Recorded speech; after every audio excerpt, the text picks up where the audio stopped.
very warm good evening to each and every one of you present here with us today. So as you all know, it's Elder Hour and our Elders First Festival. So elders are synonymous to experience, forever support system, never ending more, a guiding light and kindness. And just to tell you all a little more about Mr. Dharamraj. Mr. Dharamraj Das is Chief Manager Marketing at PEC Limited, Government of India Enterprise. He's an alumnus of IIT Roorkee and has more than 2 decades of experience in the field of international trade. He's also a public speaker on the subjects of foreign trade, personality development, and spiritual wisdom. I would like to welcome Dharamraj to this platform of Elder Hour. I know he has been with us earlier also, and every time we have had a wonderful session with Dharamraj ji. So Dharamraj ji, welcome once again, and very happy to have you back with us. And of course, today you are taking a wonderful session on the art of mind control, because I think this is something that all of us would love to learn. So over to you for this. Thanks a lot, Ritu ji, for such a nice introduction to whatever you have said. And I would like to thank the audience here for their overwhelming response during the past sessions, क्योंकि सुनना एक बहुत बड़ी कला होती है और यहाँ के एल्डर्स बहुत ध्यान से सुनते हैं और बहुत अच्छे प्रश्न करते हैं। तो जो एसेंस होता है किसी भी सेशन का, वो प्रश्नों में और प्रश्नों के उत्तरों में होता है। तो इसलिए मैं एल्डर्स का फिर से धन्यवाद देना चाहूँगा, और जब जब मैं यहाँ आता हूँ मुझे बहुत प्रसन्नता होती है। ओम अज्ञानं तिमिरन्धस्य ज्ञानाञ्जन शलाकया चक्षुरुन्मिलितं येन तस्मै श्री गुरुवे नमः। मूकं करोति वाचालं पंगुं लंघयते गिरिं यत्कृपातमहं वन्दे श्रीगुरुं दीनतारिणम्।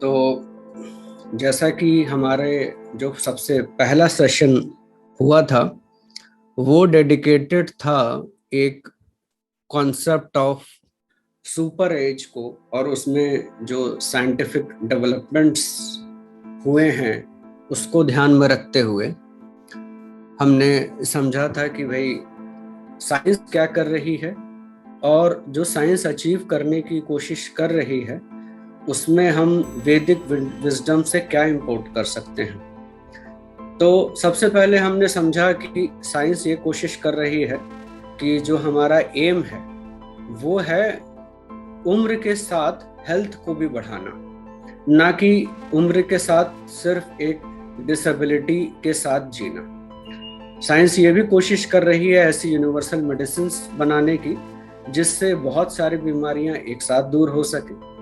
साइंस स्टडी कर रही है सुपर एजर्स को, ऐसे लोग जो उम्र के साथ उनकी मेमोरी और मोबिलिटी नहीं घटती, और साइंस ने यह डिस्कवर किया कि उनके ब्रेन के जो पार्ट्स हैं उनके साइज एज के साथ श्रिंक नहीं करते, उनके आपस के कनेक्शंस कम नहीं होते, और वो बहुत डिटरमाइंड होते हैं। उनको कोई भी काम दिया जाता है तो वो बड़े टेनेशियसली जब तक कर नहीं लेते तब तक गिव अप नहीं करते।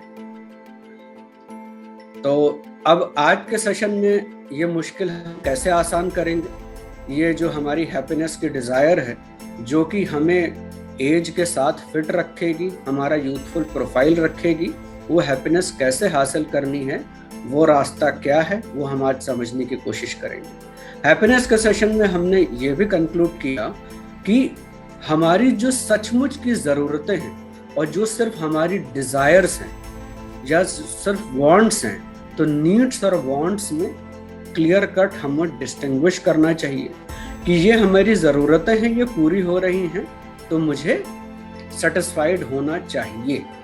ये सिर्फ मेरी डिज़ायर है, ये पूरी हो जाए तो ठीक है, नहीं तो उसके पीछे दुखी होना अनहैप्पीनेस को दावत देना है। मेरे तो जीवन में सब कुछ हो गया, मैंने बच्चों की शादी कर दी, उनको सेटल कर दिया, लेकिन अब मेरे बच्चों की शादी हो जाए, बच्चों का सेटलमेंट मैंने कर दिया, बच्चों के बच्चे सेटल हो जाएं, मेरी जॉब में कोई प्रॉब्लम थी, मैंने अपनी टाइम पे सॉर्ट आउट करी, बच्चे की जॉब में कोई प्रॉब्लम है वो भी सॉर्ट आउट हो जाए। तो डिजायर के हम बिल्कुल हैंकर करते रहते हैं तो हमारे को उद्विग्नता होती है, परेशानी होती है। फिर ये तो है कि कुछ हमें चाहिए, अब कुछ है जो खो गया, जो था वो अब नहीं रहा, कोई व्यक्ति नहीं रहा, कोई वस्तु नहीं रही, तो हम क्या है उसको शोक करते हैं, उसके कारण परेशान रहते हैं। तो ये लैमेंटेशन कहलाता है। तब हमारा माइंड एट पीस नहीं होता है। मान लिया हमारी कोई प्रॉपर्टी है, वो डिस्प्यूट में चली गई, अब उसके हृदय में हम परेशानी पालते पालते बहुत बहुत दुखी हो जाते हैं। फिर बहुत सारे लोगों को तो बेसिक जरूरतें नहीं हासिल, तो हम क्या देखते हैं कि भाई हमारी बेसिक जरूरतों की सब चीजें हैं कि नहीं, और अगर नहीं होती हैं, कोई एक भी चीज मिसिंग होती है, तो हम बहुत मिजरेबल हो जाते हैं। और फिर पूर्व जन्म के कर्मों के कारण, या जो लोग पूर्व जन्म में विश्वास नहीं रखते, इसी जन्म के कर्मों के कारण हमारे जीवन में कोई परेशानी आती है, या बहुत सारी ऐसी परेशानी होती है समझ ही में नहीं आता क्यों आई, तो वो सफरिंग हमको लगातार एजिटेट करती है। तो उसके अंदर उसको हम कैसे हैंडल करें ये समझने की जरूरत है। लेकिन इनमें से कोई भी चीज होती है तो हमें शांति नहीं रहती है, हमारी पीस डिस्टर्ब रहती है।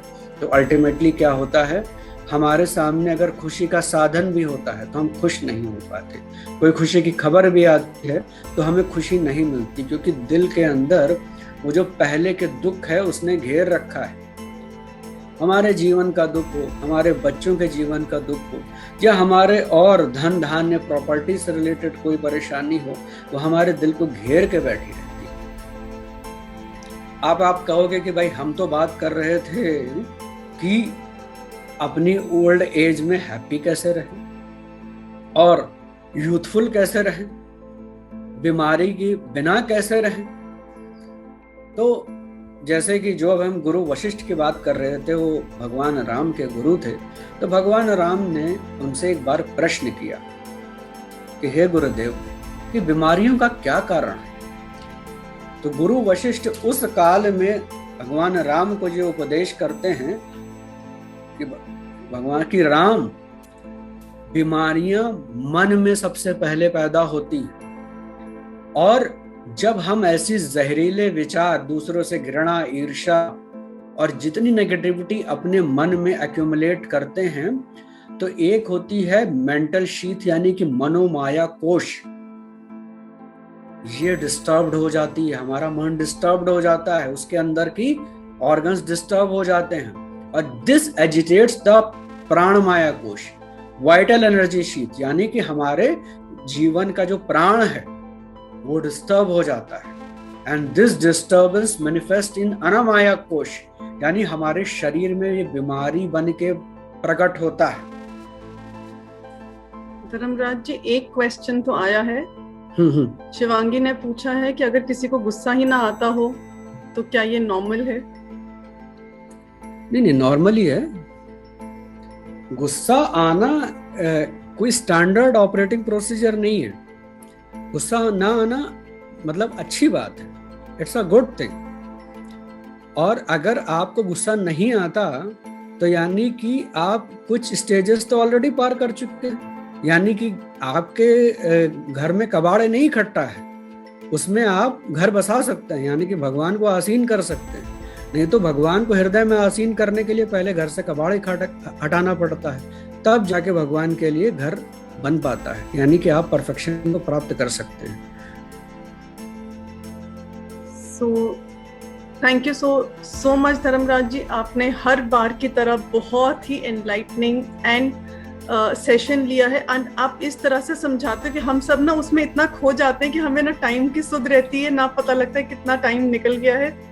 And the way you weave everything together, कोई भी बात समझाने के लिए, चाहे वो स्टोरी के थ्रू हो, चाहे आप भगवद गीता से कुछ लेते हैं, बट बहुत ही खूबसूरती से आप बहुत नॉर्मल चीज़ें एक्सप्लेन करते, जो मैंने पहले भी आपसे कहा है कि it is always so wonderful listening to you.